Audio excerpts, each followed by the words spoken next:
With Burning River Bushcraft. I got caught in the rain filming another video.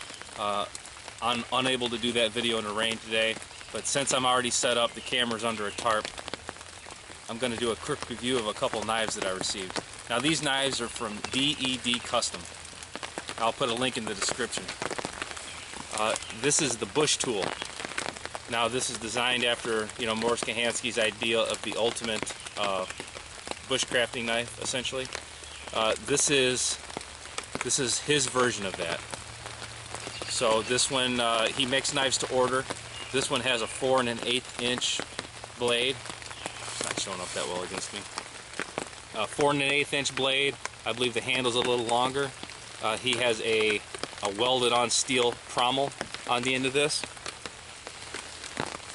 This is natural Micarta scales, and he actually put OD green liners in it for me. Now, his knife comes standard with a Kydex dangler sheath. You can see the knife kind of sways butt away from your body, and then he's got a little thumb rest, a thumb ramp on the sheath itself that allows you to get it out with one hand, put it back in. I'm kind of on again, off again with Kydex sheaths. My original Pathfinder knife, I love the sheath on that. That has a similar hang where the knife stays away from your body. I like that better than actually digging, trying to find where the knife is. And it's also handy to put the knife away. You're not less likely to cut into your clothes, especially in weather like this, where you're going to be wearing a raincoat or some type of longer slicker. I had him make me a secondary sheath for this. Now this was before I received my skookum, so I wanted to try neck carry out. So this is a reversible sheath, left side, right side. It fits in the same. Excellent retention.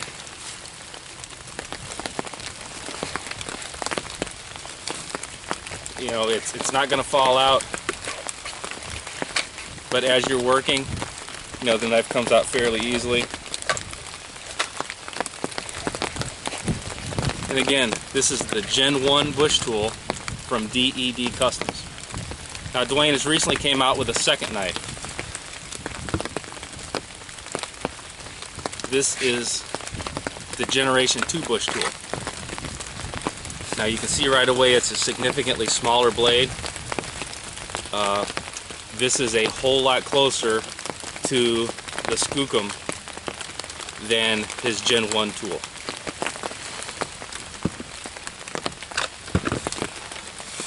Here's a quick side-by-side look.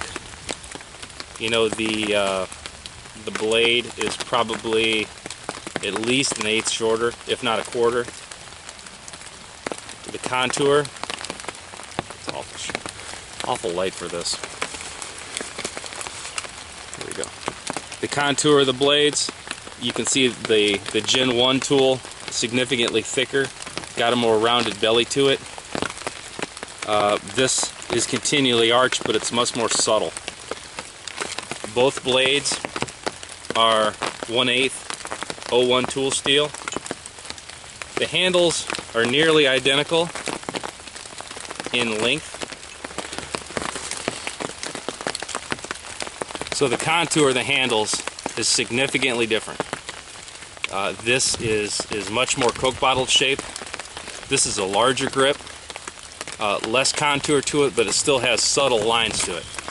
Both knives, fit the hand really well.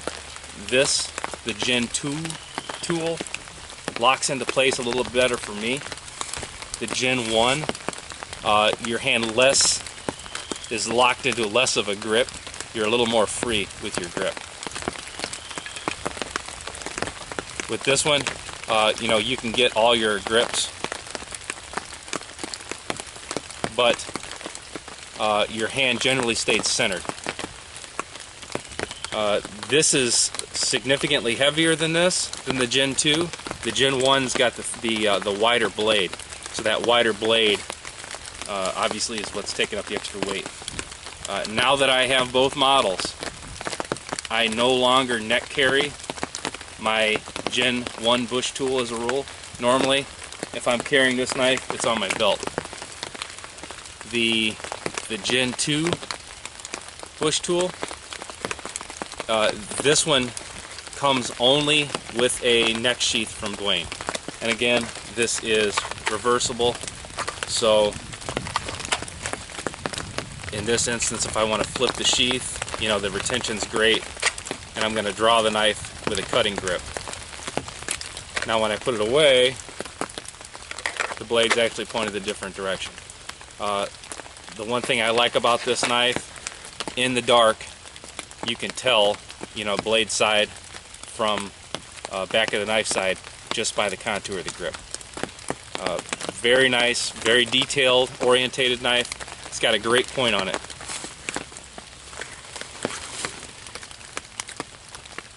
I've got a lot of experience with a Kephart style knife.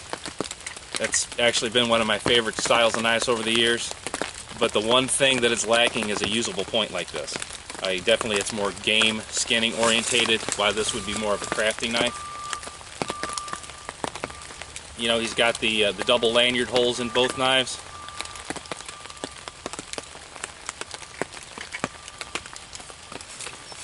But it's definitely worth checking out.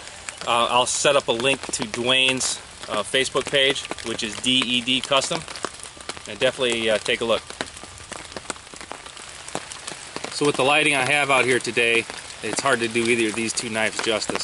I'm going to put still photos of the knives in the video, and you can, you know, see them in better detail, see the comparisons, see the differences, you know, and make your mind up if you'd like to try one of these out or not. This is Jamie Boggs with Burning River Bushcraft. See you next time.